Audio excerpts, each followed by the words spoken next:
And another race that is still too close to call right here in North Carolina, that of Attorney General. You can see incumbent Democrat Josh Stein and his Republican challenger Jim O'Neill both at 50% of the votes right now. We received a statement from Republican Jim O'Neill a short time ago, which reads, quote, "I am so grateful to my supporters across the great state of North Carolina. There's still 100,000 absentee ballots outstanding, and I firmly believe that we need to make sure every citizen's vote is counted." We are now joined live by Attorney General Josh Stein. Certainly appreciate your time. Frustrations in this situation? Well, thanks so much for having me. It's a pleasure to be with you all.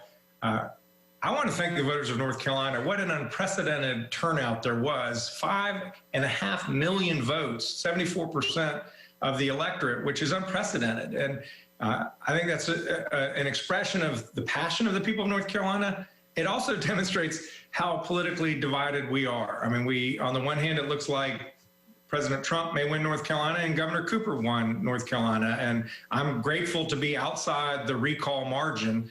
So I'm confident with my position. But of course, we need to count all legal votes. We in government have to do a better job opening up our ears, opening up our hearts to the other side, no matter which side you're on, so that we can find that common ground to best serve the people. I think that's the lesson from last night. Attorney General Stein, I am curious if you've had any kind of conversation with the election board yet about a possible timeline, since, I mean, as I said, we know this is extremely close. At last check, I saw about 10,000 votes separate. Is that the latest number that you have too? Yeah, over 10,000 votes, nearly 11.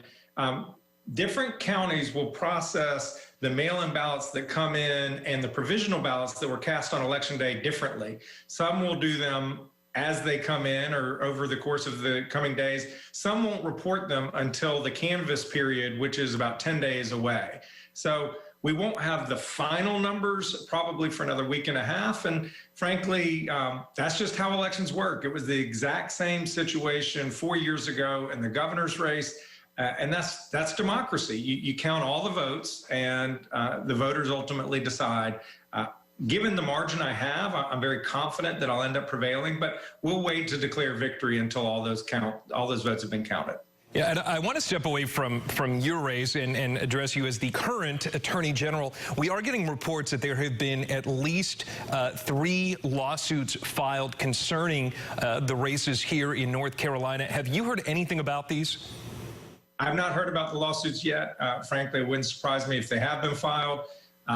My office will do its duty in defending the state board.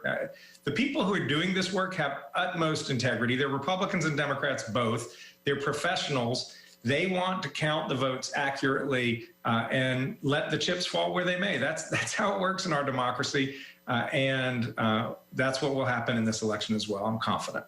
All right, Attorney General Josh Stein, we certainly do appreciate you taking some time for us. I know it's a very busy time for both you and Mr. O'Neill. So, again, we thank you for taking some time for us here at CBS 17.